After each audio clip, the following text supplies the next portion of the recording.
ज्येष्ठ अभिनेते अशोक सराफ सध्या आपल्या संपर्कात आहेत. अशोक मामा, आपण पाहतोय एक खरं तर कधी न भरून येणारी पोकळी स्मिता तळवलकर यांच्या जाण्याने निर्माण झाली. मात्र एकूणच त्यांचे जे एक दर्जेदार सिनेमा त्यांनी निर्माण केला, चौकट राजा असेल किंवा कळत नकळत असेल, या दोन्ही चित्रपटाचे आपण एक भाग होतात. काय नेमका त्यांच्याबरोबरचा अनुभव आहे, त्यांच्या एकूणच काम करण्याची पद्धत कशी होती, आम्हाला सांगा. खरोखर म्हणजे त्यावेळेला स्मिता तळवलकर यांच्या या दोन्ही प्रोडक्शन मध्ये काम करणं म्हणजे एक विलक्षण आनंद होता, याबद्दल वादच नाहीये. एक जाणती, एक ब्रिलियंट प्रोड्युसर असा मी तिचा निश्चित उल्लेख करेन.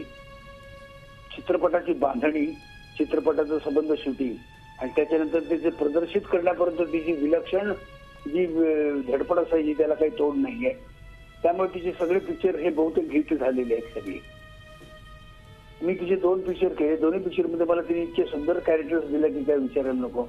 ते दोन्ही कॅरेक्टर्समुळे मला माझ्या नावामध्ये आणखी भर पडली असं मी निश्चितपणे म्हणेन.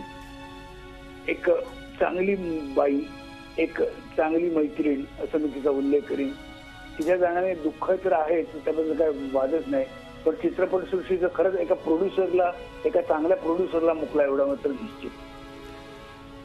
खरं अशोक मामा, या दोन्ही चित्रपटात मला असं वाटतं आपण पार्श्वगायन पण केलं होतं दोन्ही चित्रपटांमधल्या गाण्यांसाठी. त्याबद्दलचा काही खास अनुभव आहे किंवा यासाठी दिग्दर्शकांनी किंवा निर्मात्यांनी कुणी आपल्याला हे सुचवलं होतं? हे खरं म्हणजे पहिल्यांदा सुचवलं होतं संगीत दिग्दर्शकांनी. दिग्दर्शकांनी सांगितलं होतं की मला हे अशोक सराफकडून जाऊन घ्यायचंय आणि त्याबद्दल स्मिता तळवलकरनी पण त्याला लगेच होकार दिला. त्यांचं म्हणणं असं होतं की या गाण्यासाठी हा नट पाहिजे, कुणी गायक नको, त्याला गेयता नको त्या गाण्याला. आणि त्याने म्हणून मी नको नको म्हणत असताना त्याने मला गायला भाग पडलं दोन्ही वेळेला. आणि त्यामुळे काय झालं, माझं एक वेगळाच हे लिहिलं गेलं त्याच्यामुळे की मी गाणं पण माझ्या नावावर लिहिलं गेलं चित्रपट सृष्टीमध्ये. त्यामुळे त्याने मला एक वेगळीच ओळख दिली असं मी म्हणू शकते. खरं अशोक मामा, धन्यवाद आमच्याशी सविस्तर बोललात त्याबद्दल. आपल्यासोबत ज्येष्ठ अभिनेते मोहन आगाशे आहेत, त्यांच्याकडून स्मिताताईंविषयीची आठवण जाणून घेऊयात. मोहनजी, तुमची स्मिताताईंविषयीची एखादी आठवण? स्मिताच्या बरोबर मला फार काम करायची संधी, त्यामुळे मी तिला बघत राहिलो समकालीन असल्यामुळे. पहिल्यापासून ती पुण्यात शिकलेली असल्यामुळे हुजूरबागेत, मी पुण्याचा असल्यामुळे मी सुरुवातीपासून आतापर्यंत एक लांबनं जसं एखादा निरीक्षक असतो बघत आलेला आहे. आणि आता तुमच्या मुंबई पुण्यामध्ये women in Indian film and television association, म्हणजे या क्षेत्रातल्या बायकांना एक चांगला प्लॅटफॉर्म मिळावा म्हणून जे स्थापन झाले त्याची खरं त्याची पहिली मेंबर काही स्मिता आहे. कारण या क्षेत्रात फार कमीचे, मला त्याच्या आधी सुषमा शिरोमणी सोडलं तर दुसरं नावच आठवत नाही की ज्यांनी येऊन सर्व जबाबदाऱ्या स्त्री असून सुद्धा इतक्या समर्थपणे केल्या की she become a role model for everyone. तिच्यावरून अगदी छोटं काम आमच्या मोडालच्या फिल्म मध्ये गेलं. त्यामुळे प्रत्यक्ष मी तिच्या सिनेमात कधी नव्हतो, काही नव्हतं. पण कसं असावं, कसा सांभाळावा उद्योग एखादा, लोकांची कसे वागवत, आणि असं असून समर्थ अभिनेत्री या सगळ्या भूमिका तुम्ही ज्या समर्थपणे पेलल्या, असं कॉम्बिनेशन फार विरळ असतं आणि सारखे सारखे अशी माणसं होत नाहीत. त्यामुळं वाईट वाटतं. आदेशजी, होम मिनिस्टरच्या निमित्तानं सुद्धा तुमची भेट झाली होती स्मिताताईंसोबत, त्यावेळची एखादी आठवण? त्यावेळची आठवण म्हणण्यापेक्षा मी असं म्हणेन, स्मिताताई आम्हा कलाकारांवरती खूप प्रेम केलं. माझ्यासाठी लक्षात असलेला प्रसंग म्हणजे तो असा होता की अवंतिका नावाची मालिका मी करत होतो, ज्याच्या निर्मात्या स्मिताताई होत्या. स्मिता तळवलकर असं व्यक्तिमत्व की जे दुसऱ्याच्या मनातलं हेरून त्याला पूर्ण जे काही आनंद देता येईल तो देण्याचा प्रयत्न करायचा. आणि ते असताना मी, सुचित्रा, दोघेही त्या मालिकेत काम करत होतो. भरपूर लाड पुरवायची. आणि एक दिवस असं झालं, आम्ही सगळे पुण्याला शूटिंग करत असताना गप्पा मारत होतो, तर त्यांनी मला विचारलं की जो प्रश्न मी विचारतो सगळ्यांना, तो की आदेश अरे कसं जमलं रे तुझं?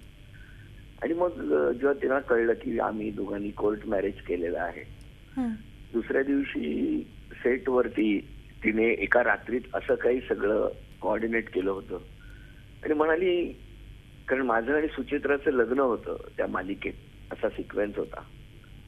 मला आठवतंय दुसऱ्या दिवशी की घरातलं लग्न असल्यासारखं तिने ब्राह्मण सुद्धा कुठला तरी ज्युनियर आर्टिस्ट बोलवला नाही, तर एक भटजीच बोलवला होता.